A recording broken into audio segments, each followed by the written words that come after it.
Hi, HRN listeners. We're celebrating our 15th anniversary, and we have a really fun campaign and an ask for you. This 15th anniversary tour is aiming to bring you closer to unique food and music experiences in some of the most exciting cities in America.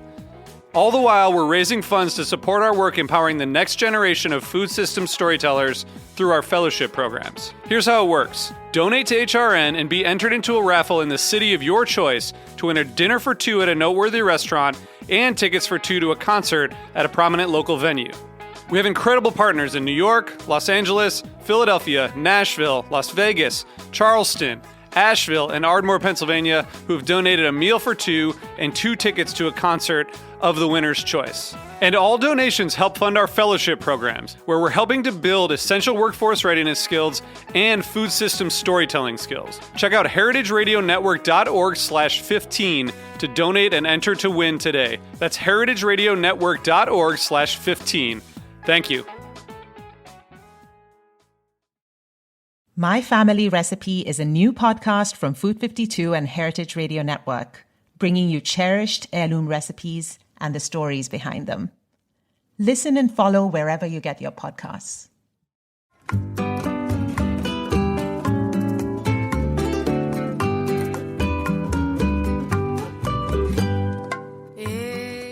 Welcome everyone to another beautiful episode of Cooking in Mexican from A to Z. I'm one of your hosts, Aaron Sanchez, alongside my beautiful mom, Zarela Martinez. Of course, this is brought to you on Heritage Radio Network, and we have the unbelievable pleasure of inviting somebody that I care deeply about. I consider my hermano, my compadre.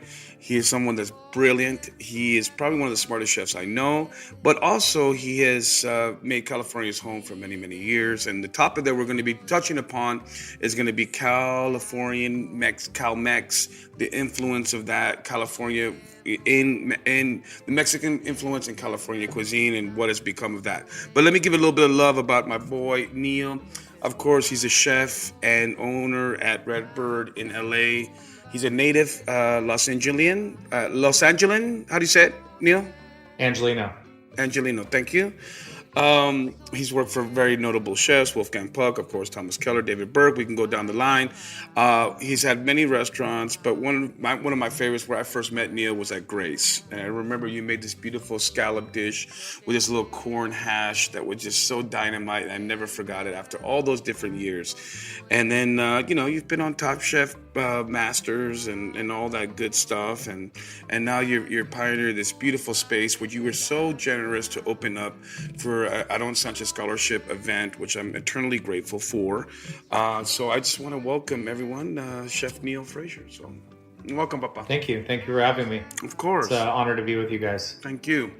So Neil, talk to me about your earliest experiences with Mexican food growing up in California, and what were some of those vivid memories, and how did it influence your outlook on food in general?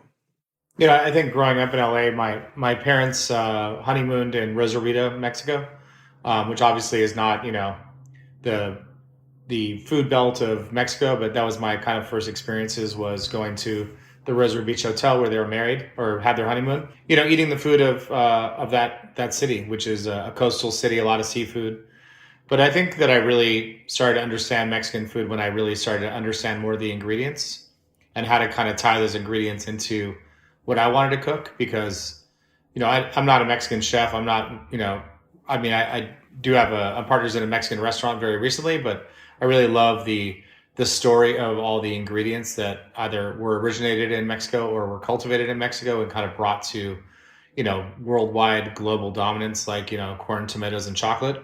And kind of, as I, kind of grew up knowing the food and then grew up, obviously traveling through Mexico and some of the places, maybe the road less traveled, most recently to me was, Mexico City, which is, I don't know why, like, a lot of Angelinos haven't been to Mexico City. I mean, I talked to one of my friends the other day, he's on the radio, he's, older than me. And I'm like, what's your favorite restaurant in Mexico City? He's like, I've never been, and I think that, Mexico kind of needs a new publicist. And I also think that the best parts of Mexico that I really love traveling, and I think it has the best food, are the places away from the coast, away from the gringos, where you get to kind of see the ingredients. And I think that, Mexico City is obviously the catcher of all those things because it's the biggest city, it has the biggest population. Just like Los Angeles, there's great, there's not just great Oaxacan food in LA. There's great food from lots of different places, just like there's in Mexico City. Well, James Osland, who used to be editor of Sabur magazine, just published a fantastic book about Mexico City. It is gorgeous. It is so informative. It is just wonderful. And it's going to be a series of food, kind of like the old Life magazine, Time Life series of special gourmet books. But it's anybody who wants to know about Mexico City has to pick that book up. Every time I go, I don't want to leave. You see so many just great people, and they're really just like you go to Rosarito Beach, the food is very, I'm sure there's some amazing restaurants in Rosarito I haven't been to, but when you go to Mexico City, you have some of the best Italian food you've ever had. You have great pizza. You have great, I don't know if you guys have been to Maximo's Bistro, the guy who was a chef owner, this guy Lalo, who was deported twice, and flies business class to his restaurants in Europe, and is really, and has great Italian food on his menu. I had pata negra, in his bar a couple of years ago. I was like, what is that? He's like, that's pata negra. I'm like, is that made in Mexico? No, he goes, no, it's Spanish, idiot. It's like, but he's like celebrating the best ingredients on the planet. And I have a lot of a love for that. I also have a lot of love for all the bugs that are used in Mexico. And we actually, in our Dine LA menu that's just starting on Friday of this week, we're going to do play on a churro with a chocolate sauce, and we're going to do cocoa nibs. And I found a local resource for chicatana ants. So we're going to have like ants and chocolate and cocoa nibs and, more or less churros, although it won't be an actual churro. But well, we just, in Oaxaca, we went to Alejandro Ruiz's restaurant, Casa Oaxaca. And he had this huge tostada with all different kinds of crispy insects. The chicatanas, the grasshoppers, the gusanos. It was fantastic. Yeah. We went to a restaurant in Puebla, and it was the same. They actually had a special part of their menu. It was just all bugs. They had the Del Maguey worms. I mean, the Maguey worms were like, the size of my pinky. They were a little hard to choke down, but they were delicious. Mom, we had Dr. Bugs on, right, Mom? Yeah. So the day that we went to Alejandro Ruiz's, we listened to this podcast that we did with Mark Moffat, who's called Dr. Bugs. It is the most hysterical podcast. I mean, I laughed more than I had through all COVID. It was like the first laugh. So when we went the other day to eat there, we came back to the place where we were staying, and we listened to the podcast. Yeah. It was wonderful. So I really it's called Eat Your Bugs. I really recommend it. Eat Your Bugs, exactly. No, but I think one of the things I would love to bring up, because I think let's be very honest about when you work in the restaurant industry, we have a lot of our Mexican familia and our team come from these places. And I've been to your restaurant and I've cooked in your kitchens, chef. And I understand that, you're probably very much more skewed to the Mexican, vernacular in your kitchens. Has some of the cooks and some of your chefs that work with you giving you ideas as how you want to form some items on your menu? Yeah, absolutely. I mean, we're trying to do elevated food. So the food we do is, a lot of it, if it's Mexican influence, it's elevated. But we had one of my sous chefs is, unfortunately no longer working with us. I love chilaquiles with mole, and we had duck breast on the menu. We didn't have any kind of use for our legs, so we did a chilaquiles with duck confit with mole and a poached egg, and we'll sell. We'll do 50 people for brunch, on a slow day, and we'll sell 40 orders of chilaquiles. I mean, it's really good, and it's got a little like a pico de gallo on the top and a little bit of avocado crema on the bottom with a poached egg on top. But again, the first time I ever had pozole, You lost me with a was poached made egg. by, yeah, well, yes, fried egg, but sunny side, not scrambled egg. But I was up in Central California with my buddy who unfortunately passed away, Jim Clendon, and he famously made lunch, not every day, but he would make lunch 100 days a year for his staff. And some of his people were Latinos. I don't know where he learned how to make pozole, but first time I ever had pozole was in his winery, and I ate this. I'm like, I've heard of pozole. It's like menudo, like Bad menudo tastes terrible. Good menudo tastes amazing. The same with pozole. Like if you're using table scraps and dishwater to make it, it's different than making chicken stock with feed, and it has lots of collagen. I had it, and I had pozole from time to time on my menu, and people were like, "What area of Mexico is this pozole influence from?" I'm like, downtown Los Angeles, right here. Perfect. Because every time you go and you're like, you go to, Zarella and you say, well, this is my dish that I, got from Zacateca. And she's like, BS, this is not what I had there. You have to make it your own to a certain point. And I always find that exactly, with any sort of indigenous food, like if we have a Nigerian wedding, I'm cooking Nigerian food, and I fly to Nigeria and I work with the best Nigerian chef for 10 years, and I come back and I make it for Nigerian grandma. She's like, this food sucks. Because it's a comparison to like what you had back home. And I think that with Mexican food, my kind of nod to that, or my, respect for that, is making it my own. Like I'm never going to be able to replicate what I can have somewhere else. Nor do I want to. It's like, I want to make it my own. But, Mexico is really, it's the Bible Belt of, I'm like, where would Italians be without Mexico? They'd be cooking like fish without salt, Explain about your style, Mom, too. Yeah, and where would Italian restaurants in New York be without Mexican chefs? I mean, practically all the Italian restaurants here have Mexican chefs. Yeah. Well, my style is more contemporary. It's like how they described it was a contemporary interpretation of fine food, food served in fine homes. It's I went to finishing school where I learned a lot of wonderful dishes that sort of the upper crust people had. They were actually really down home dishes, like a cornbread made with rice flour, and cannelloni made with spinach, and it was just like an amazing education. And that's the kind of food that I served at the restaurant. But it was actually, they used to call it gourmet. It wasn't gourmet. What it was a food of the fiestas, of the different towns. That's what I did. I did all the specialties of little towns, food that they serve at the fiestas. We did a bike ride with some of my crazy friends, and we rode our bikes from Mexico City to San Cristobal about 4 years ago. When you think about Oaxaca, I don't know, it's like anything. Like you think about Oaxaca, you're like, yeah, it's kind of in the mountains, and there's native looking people that live there, and you're like, oh, Oaxaca is like kind of like California, right? Some of it's on the coast, some of it's very high altitude. We were riding our bikes at 9,000 feet on paved roads. And we pulled in this one town, which they call I forget the name of the town, but it's like where they have the psilocybin mushrooms, which they didn't have any, unfortunately. They had one chicken. They had one chicken in the whole town. And there were 10 of us riding bikes, and they're like, sorry, we just have one chicken. We're like, okay. And they made us tacos. I mean, they made us, the most, I mean, we've been riding our bikes for 4 hours, so that we would have eaten, the chicken poo, and it would have tasted good. Yeah. But they made us tacos with this one chicken. They fed 10 of us out of one chicken, and we were, full and ready to, finish our ride. Did you notice that what makes that place fascinating, besides the mushrooms, is that they have a whistle language? Because you know how the mountains were so high around, and the villages in the middle, like in a canyon.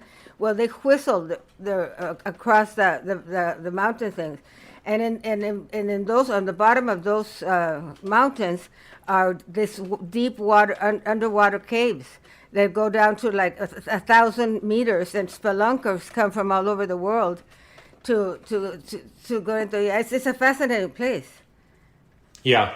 It's like San Cristobal de las Casas. You kind of feel like you're in San Miguel de Allende, 40 years ago. It's like, it has that kind of vibe. It's at high altitude. It's just so interesting when you think about Mexico, like, being in Angelino, like you think about Mexico, you drive to Tijuana, you're like, there's Mexico.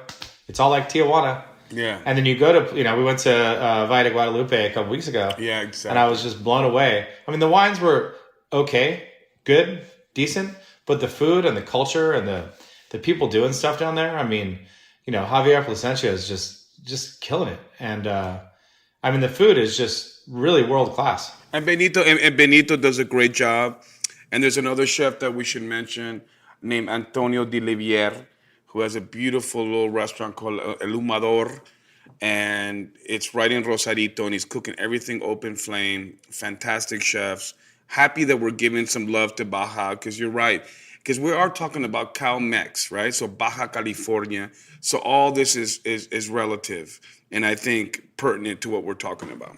Well, we had Coleman Andrews on, and he was talking about Baja California. And did you have the borrego frito? You know, the roasted lamb that they fry until it's crisp afterwards. No, I've had stuff like that in Mexico City, but not in Baja. No. But one of my buddies, I went to CIA, and I went with this guy Dan Molnar, who grew up. I met him at Valley College. But Neil, real quick, who was your roommate? Yeah. Oh yeah, Johnny Vesh. He actually wasn't my roommate, but he was in the same area. But whatever. He was in my class. Likes to tell the story. Go ahead. We shared. We had the same soap on a rope. We used to share the same soap. I love it. Go ahead. But my buddy Dan, who went to culinary school with me, and he's been a ski bum his whole life, and he lives in Mammoth. But for the last 4 years, he has 3 kids. He lives in. They have a van, like a custom van, and they drive it down to Baja. 10 hours down the coast, they on a dirt road, 3.5 hours. He goes there for a month. This year, he wants to go without going to land. So, he's bringing enough water and food with his 3 kids. The oldest is 7. And he's living on the beach with Mexican fishermen, trading fish, just living this simple lifestyle. And I'm like, he did this during COVID. I'm here like, triaging like, World War III, trying to keep my business in line. And my friend Dan is eating mussels on the beach in Mexico. You and I'm just like, what's fucking wrong with me? Exactly. What am I doing? It's like not a big enough rock to hit against my head. And this guy's living on the beach with his 3 kids. They all speak Spanish. Well, when Aaron was at Outward Bound for Kids at Risk, I took Rodrigo and a young boyfriend I had, and there's 2 skiffs with 2 biologists, a biologist couple. And we went from one uninhabited island to the other, and we caught our fish, and I am making couscous and, among the vinagrones and all that. But we stopped at this place where they had this cut in the sand, like at the sandbar, and there were all this mollusks that had become extinct. You went all the way down. It was so impactful. It was just amazing. Yeah. Yeah, Mexico is awesome. I love it. And I just think it's interesting to mention that Chef Neo is one of these gentlemen that loves the outdoors, loves that sort of, I don't want to say alternative lifestyle, but it's, he goes to Burning Man, you know what I'm saying? And you've invited me a couple times, and I'm sorry I haven't been, but it's like idea. One of these days. Yeah, I'll get there, baby. But the idea is like being able to think instead of this like sort of compartmentalized chef. This is what we do. So many different things influence us, whether it's Mexico, whether it's our travels, and I think it's very important to mention. Yeah, it's inspiring. I mean, it's even if I don't like find a recipe, I find an ingredient, or bugs. To me, I've been saying this for years. I think bugs are kind of the future of food. It's like, you can raise enough protein off grasshoppers and with 100th the amount of water than you can on beef. And they grow very easily. They're relatively nutritious. You can grow them and eat them. You don't have to refrigerate them. You can, you can kill them and eat them. Like it's, how hard is it to carry around a bag of grasshoppers? It's like carry around a cow is different, and I think that there's a lot to be said about all these, it's like, I always think about that, in all different kinds of food, like what we would eat. Like if there was a larva that infected the rice and we throw the rice out, why would we not cook those things together, and have something more nutritious? That Dr. Bug said that they're 94% protein, bugs.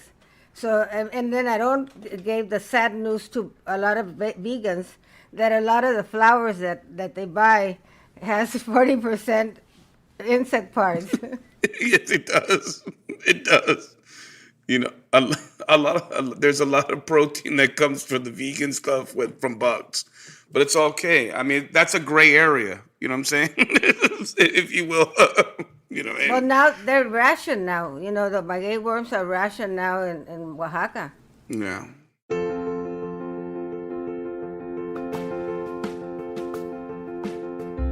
Good food is worth 1,000 words. This is Aarti Menon, and I'm delighted to share a new podcast with you, My Family Recipe, from Food 52 and Heritage Radio Network. Adapted from Food 52's much-loved column of the same name, the My Family Recipe podcast will bring its pages to life. Each episode of My Family Recipe brings you a cherished heirloom recipe and the story behind it, from voices across the world of food. We'd open these tubs of dough and they would exhaust these incredible yeasty fumes, and it just smelled like nothing else. It was so intoxicating. I'll interview writers and chefs, parents and children, about what's passed down along with the foods that we know and love. Chinese people aren't like born with a download on how to like velvet chicken. That's not something that just like comes to you. Listen and follow wherever you get your podcasts. So let's talk a little bit about, okay, so I know that you've been a champion for Mexican ingredients forever, Neil, in your cuisine. I remember you were one of the first gringo chefs using huitlacoche, like back in the day. Now, how challenging was it for you to procure those ingredients? Did you have a guy that would bring them up, or did you have to go through mail order sources, or what? How was that for you earlier in your career? I think originally, Frank Chino was probably cultivating or allowing the corn to, have that stuff. I mean, I think, originally, just like any chef, you want to cook with, caviar and foie gras. And huitlacoche was kind of like, the Mexican truffle or the corn truffle. And I think I was kind of drawn towards it because it was a luxury ingredient. But I think along the way, like, I'd much rather have, escamoles in my kitchen, which are very hard to find in Los Angeles. Than I would something that's something that's more of a peasanty dish. Although the bugs in Mexico, they're not cheap. Like if you go to a market in, San Cristobal de las Casas and you get, the grasshoppers with chili and lime, they're like $5 for like a bag, like a small popcorn bag. But I like those kind of ingredients. But I think that's huitlacoche was that first thing, and I don't necessarily use a lot of it, and I don't necessarily love the flavor profile, but I think just like anything else, I probably not have gotten the best huitlacoche, because just like truffles, I mean, the truffles from Oregon, taste like doo-doo, and the truffles from Australia, which are now cultivated, are some of the best truffles in the world. And I'm sure huitlacoche is in that same genre. I mean, they're starting to make sake in Oregon, buddy. You know what I'm saying? Or they've been making, I mean, like, so just to give you an idea. They're making sake in LA. Yeah. They're making sake in LA. I mean, this is incredible. The world of food in our industry has opened up, and everyone's interpreting it the way they want. And I think it's exciting. I think the idea of the purist, of what a purist means, is being put on its head. I think all of us need to be a little bit more open-minded when it comes to that. You know what I'm saying? Because the best way you can honor our culture is by embracing it, very much like you've done, Neil. Rick Bayless, who we had on our show. The best way you can do it is to cook our food and do it justice. Right, Mom? Exactly. Don't you think? It's the best way of saying that. Can I take a little step back and define huitlacoche? Huitlacoche becomes the corn kernels become invaded by this spore, and they become like a mushroom. It's a corn mushroom. It become all black, and there's the Burns brothers in Florida developed this technique of injecting every ear of corn with the spores, and they always have huitlacoche. Well, not always, because they become so popular that it's hard to get. But they sell it frozen. And it's really good. And what I do, because I know what you're saying about the flavor profile, but what I do in most of my parties is that I make a soup, like a cream soup with poblano and epazote and the huitlacoche, puree it and serve it in demi-tasse. When people come into a party, and that's the first flavor that they have. And it's like a great palate opener. And here's one thing I've heard about the corn, by the way. And of course, my mom's gonna probably bust my huevos about this, but I talked to a guy in Tlaxcala, where they call it La Cuna, or the sort of birthplace of corn and tortillas, that every little silky strand that you see on corn represents one kernel. No, it wasn't that Zach told us that. No, I know. No, he didn't tell me that. I think he might. No. I saw it when someone told me that. So, Neil, every little strand, every little silky strand represents one kernel on a cob. It was funny. We were growing corn in our garden last year. It was not very good, edible wise.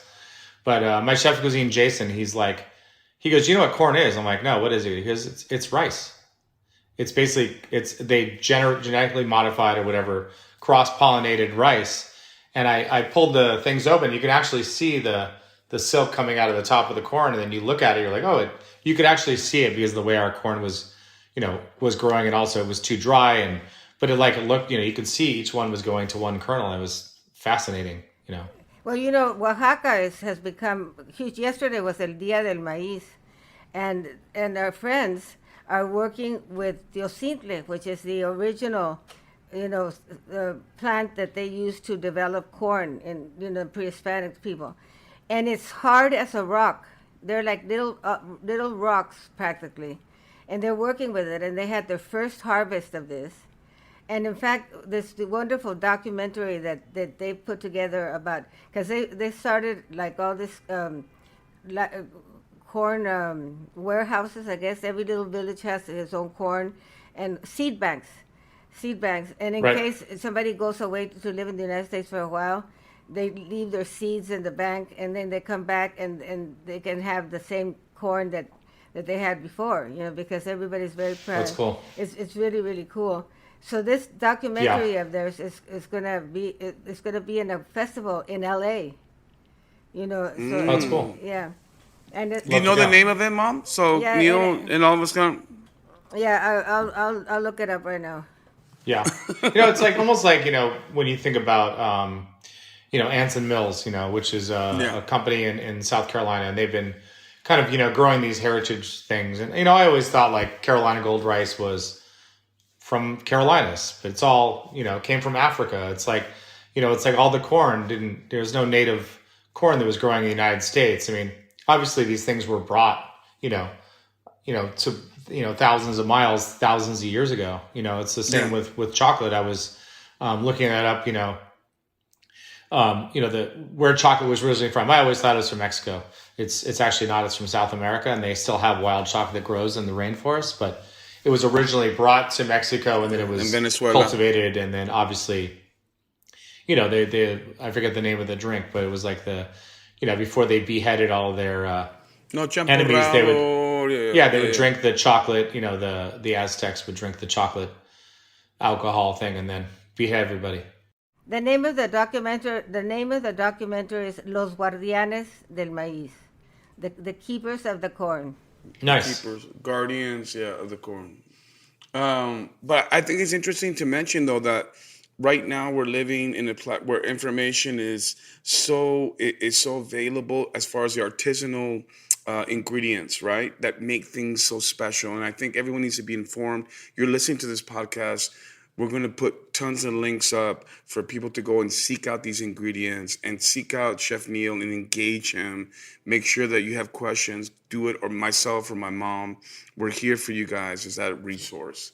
I think it's important to mention. I think there's also another great couple guys. They're younger in their 20s, and they were kind of burned out on buying, crappy tortillas. So they started their own tortilla factory in LA. It's called Kernel of Truth, and they're buying organic corn. They're doing all their nixtamalization in house. It's I think their plant is in East LA, and they're starting. It's just like a guy like Ray Garcia. He'll go to a farmer in Mexico, but they're getting stuff that's more locally grown and locally sourced. But they're doing it the way they've been making tortillas for thousands of years. They're doing it the OG way, which Americans, we've done a really good job of.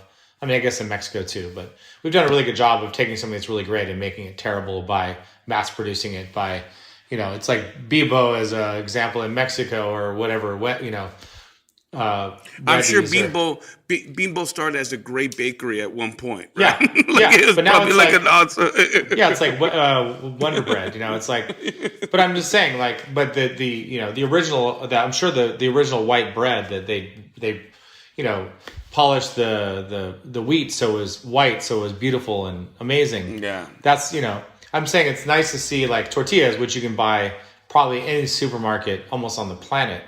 People are going back to like the way that it was made a long time ago. Well, we had this guy who was founded an organization to the preservation of the corn tortilla, because the consumption in Mexico has gone down to 40%. But corn in the United States, because of all the fritos and the Doritos and the tostadas and all that kind of stuff, has grown like to about 80% consumption now in the United States. And there's a guy, a young kid here who did our first podcast, actually, Zach Wangerman, who is actually Oaxacan. He has a tortilleria all done with native corn. And it's called sobre masa, which is a great play on the term. And now they're making whiskey. Absalon is one of the ones that's doing it right now. Artisanal corn whiskey in Mexico, bro. So there's a lot of cool things happening. There's a gentleman. There's a couple brothers that are making clothing, leather clothing with the byproducts of maguey. Of the nopales. The nopales, yeah, but also the magueys too, Mom. And the nopal, and they're making clothing out of it. Isn't that neat? So there's a lot going on right now, and I think having you here, Neil, is a beautiful sort of beacon and a voice for that wonderful intersection between Mexico and California, which I think is sort of the voice for a lot of Mexican cuisine in our country. So that's why we're doing this right now. Yeah. We used to be part of MexCal, and I think a lot of people in California wish that we still were. I think tell the story, Mommy. Tell the story, when I used to do a lot of public speaking, I used to say the United States took California, New Mexico, Nevada, Texas from Mexico, and the Mexicans have quietly reclaimed it. Yeah, not so quietly in LA. LA is, it becomes more and more Latino, and I gotta say, it's like, I know I'm a semi-old, aged white guy, but the politics of a state and a city should be representational of the people that live there. And, there's a huge influence. A lot of the politicians that I'm, personally friends with, Monica Rodriguez, she's third generation, Californian, but, definitely there's a lot of good stuff in, Mexican heritage happening in LA. And, it's kind of the women that are kind of leading it, which I'm very proud to do. We do an event with her. It's called Politics in Pozole. We've been doing it for the last 7 years, and it's basically a breakfast with all the kind of the power leaders of the Latino politics in the state of California. And, it's nice to kind of be part of that, the message. And, when Amy and I started Redbird, it was kind of important to us to become part of the fabric of Los Angeles. We're a block from City Hall. We're catty corner from the LAPD headquarters, which is also headquarters for the FBI in downtown LA.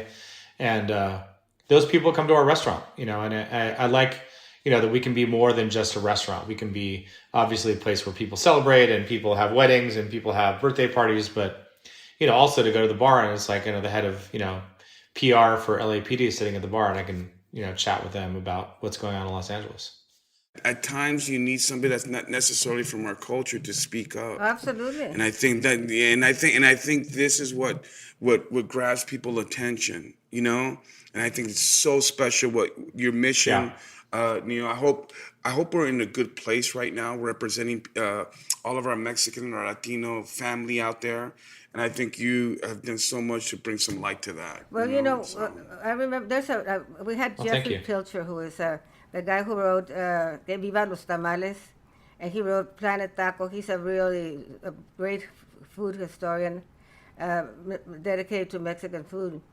And when I first opened the restaurant, he came in with this paper that he had done comparing the food of Diana Kennedy, Rick Bayless, Patricia Quintana, Susana Palazuelos, and my food. And what he discovered is that Rick and Diana, the güeros, were focusing more on traditional food and trying to preserve that, while us Mexicans were playing more with the food because it was sort of something that we grew up with, and it was just, we were not into preserving. You had the right to. Yeah. And you had the right to, Mom. Mm-hmm. That's the difference, Exactly. But also, you have a history of cuisine. I don't. I'm a gringo. My dad was English. When he grew up, they were eating their left foot. That was the tastiest thing in the pantry. The food of England, has just kind of grown up And my mom was born in Michigan, and she went to high school in Oklahoma. Two places with not great cuisine, and then moved to California. Again, like, we're still trying to figure out our heritage of food, but we're really just like any city. And I always say, like, there's great fine dining restaurants in Los Angeles, but there's really great ethnic restaurants in Los Angeles, and it's not just Mexican food. I mean, there's great Korean food, there's great Chinese food, and there's a Michelin 1-star Chinese restaurant in Temple City. And people are like, where's Temple City? It's like, it's just down the street, and it's great to just see. I mean, maybe Ray Garcia is the only one that's kind of trying to push it. I mean, obviously, Enrique Alvera, who's a carpetbagger to LA, but still, like, his restaurants are solid. I mean, I think he's doing a good job. I think that Detroit, his little taco place in the alley is good. We've been to Damian a couple times, and the thing about LA and fine dining Mexican food is that LA is like kind of like the taco is kind of the gateway drug, or the quesadilla. It's taken longer for fancier Mexican food to kind of take on, because I think it's the people in LA, they kind of associate with one sort of thing. So it's nice to have people, Mexicans from different places moving to LA and opening, more fine dining restaurants. I mean, Amy and I went and had tacos and margaritas at Detroit the other day. It was like $75. And I was like, I had like 3 tacos and, 4 margaritas, 3 margaritas. I don't know. So yeah, $12 Chef, tacos. Just to kind of put a little ribbon on this and a little button. How can people get to you and continue to have this conversation? 'Cause this is like what we like to do as good Mexicans, shamelessly plug. All right. So this is your opportunity. All right. So how can people get engaged with you? I'm easy to find. I'm relatively, I'm not, I don't post a lot on Instagram or Facebook, but you can message me there. You can go to our website. I'm sure my email is on our website, redbird.la, viviana.com. You can call the restaurant. You can call Aaron's cell phone, and he can text me. And also, but he's mentioning Amy, because we have 2 Amy's. Amy Curry is our fantastic producer, who's so brilliant. But he also has a very brilliant Amy, who's his better half, and she's my better half. She's not only my wife, but also the person who's the director of operations for all of our businesses, and really the guiding light of basically what happens, everything except for culinarily. And even with her, there's always some influence, but she's the one who kind of ties everything together. So what are your causes? My causes? Uh-huh. I mean, right now my biggest cause is mental health. I've like all of us. Yeah, I mean,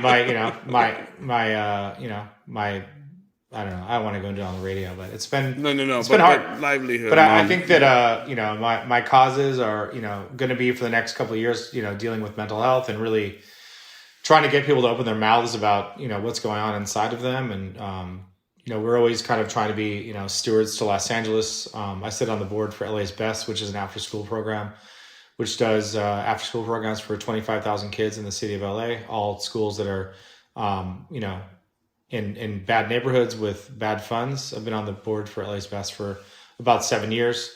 We do a lot of work with CCAP, which I really love. And I've got one kid who's I always say, I call him the prodigal son to his face now. But he got a full scholarship. He'd never been on an airplane before. He worked at Redbird. He got a full scholarship to CIA, got a full scholarship to Drexel University. He wanted his MBA, so he's actually, funny enough, enlisting in the military. He's on active reserve right now. He's gonna join the military as an officer. He's gonna get the GI Bill, and he's gonna get his MBA at USC. And then hopefully, if I'm lucky, he's gonna offer me a job. And Exactly. Jose Gordillo, who you probably met, Aaron, who's a super great guy, and just trying to be a good steward for LA. And I for a long time, I wore LA on my sleeve. Because everybody hated LA. You went to New York, LA sucks. You went to San Francisco, LA sucks. And, now I don't have to say that anymore. Now everybody's like, LA is great, and people understand that. But, I've been a big, I had a kid very young. I have a 31-year-old daughter who's getting married Thanksgiving weekend, and I wanted to be part of her life. So I, stayed close to home, and my mom still lives in the same house I was born into. So, the blood runs blue. The Dodger blood runs blue through my veins, and I always try to be as supportive as I can of my home. I live as far away from home as I've ever lived, and I live 11 miles away from where I was born and raised, so not very far. Well, it's a pleasure for me to meet you, Neil. Likewise. I don't talk so a lot about you. He talks about you too. He's scared of you.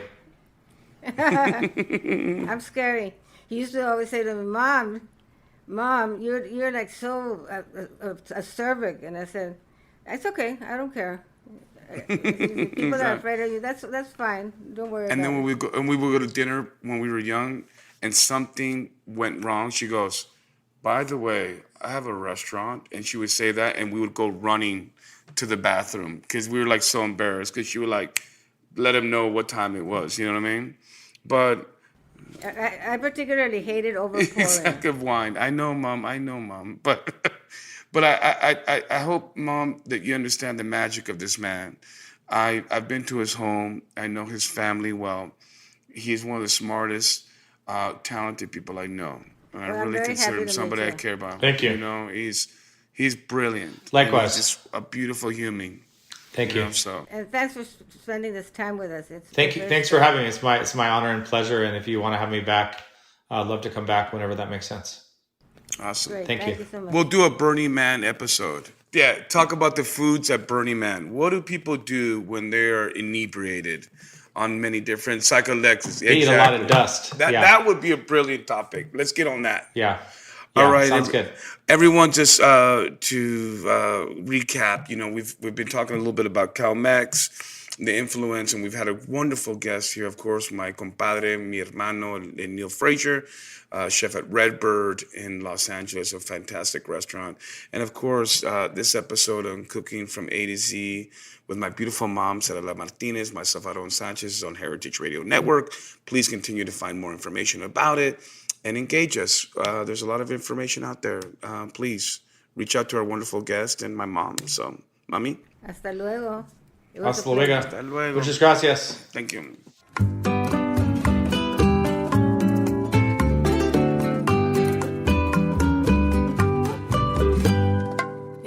Cooking in Mexican from A to Z is powered by Simple Cast. Thanks for listening to Heritage Radio Network, food radio supported by you. For our freshest content, subscribe to our newsletter. Enter your email at the bottom of our website, heritageradionetwork.org. Connect with us on Instagram and Twitter at heritage_radio. You can also find us at facebook.com/Heritage Radio Network.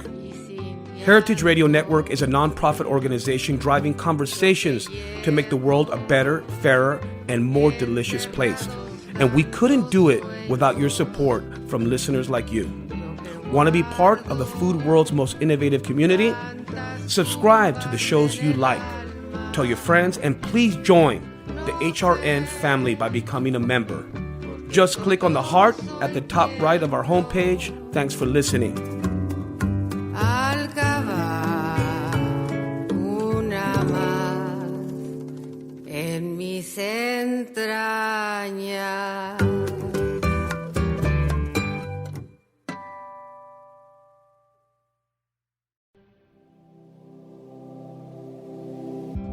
Hey there, I'm Lee Ullman here with some big news from the National Young Farmers Coalition. We're partnering with Heritage Radio Network on a special season of The Farm Report. It's all about what's happening with the Farm Bill and how it impacts farmers and eaters. I am growing diversified vegetables on land that's been in our family for 150 years. And so with the pandemic, gentrification, property values going up, we had to sell the land and we lost it. Join us as we uncover the untold stories behind this massive piece of legislation that shapes how we grow our food, what we eat, and so much more. The problems we have had, those are things that come from earlier Farm Bill and USDA policy, right? Like Earl Butts, get big or get out. You know, it's my responsibility to know not only what I'm eating, but then like how that all came to be.